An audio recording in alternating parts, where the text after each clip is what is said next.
This is Dr. Lam, founder of drlam.com, and today we're going to talk about a rather severe and important symptoms, which is shortness of breath.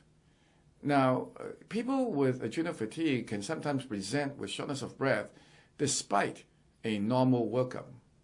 In other words, they feel that they are not catching a full breath of air, especially on exertion and when under stress as well.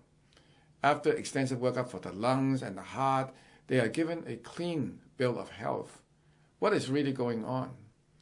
As far as conventional medicine is concerned, there is no clear explanation, and sufferers are universally sent home with no solution. Sometimes they're put on some form of inhaler to help the breathing mechanism, but generally speaking, this doesn't really help as well.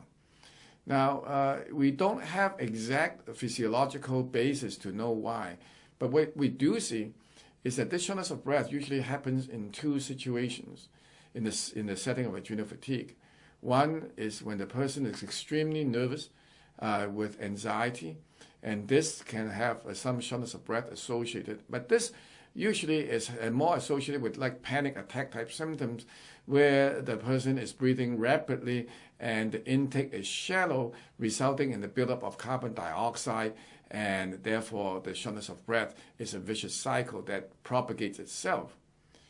There's another possibility is that those people with advanced adrenal fatigue, where they're in the catabolic state, these people tend to lose muscle mass. Now, usually by the time that this comes upon, the person is rather skinny. They not only lose muscle mass in their big muscles, such as their biceps or their triceps, but the intercostal muscles, the muscles that hold the ribs together, are also decompensating. So when a person wants to take a deep breath, it does not happen, because when you have wasting of the intercostal muscle, the muscle's strength becomes compromised. When this happens, the rib cage cannot be expanded as it normally can. So there's a physical and the structural limitations to this breathing when this happens. So this is usually presented, as I said earlier, in the person who is already somewhat cachectic, losing weight and severe fatigue, not necessarily doing a lot of exercise, mostly housebound, and in advanced stages of adrenal fatigue. Normally, when this happens, there's also signs of GI disturbances, gastric slowdown, palpitations from the heart, neurotransmitter imbalances. So we are dealing with a clinical picture that's rather serious in terms of presenting itself in an abnormal fashion. The shortness of breath is just one of the things that kind of goes along. By itself, it is not indicative of anything, because the person still can breathe. It's just like when under stress, they feel that they are very tight.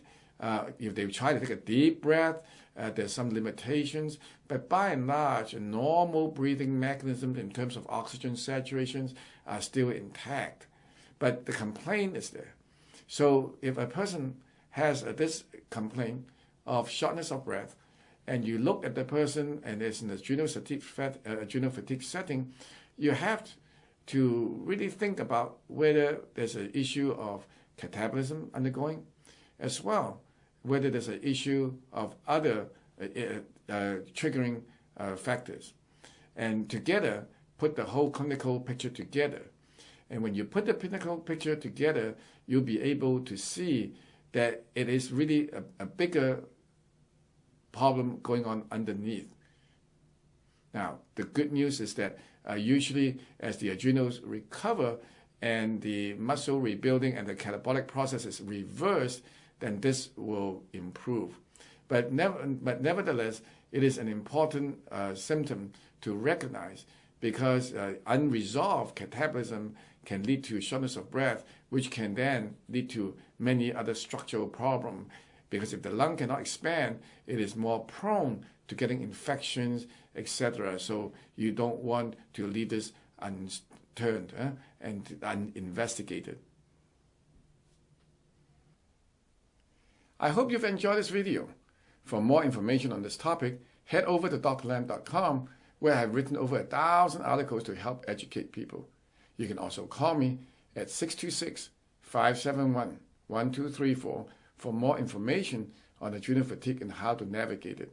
Finally, if you enjoyed this video, please subscribe to my YouTube channel. Thanks for watching.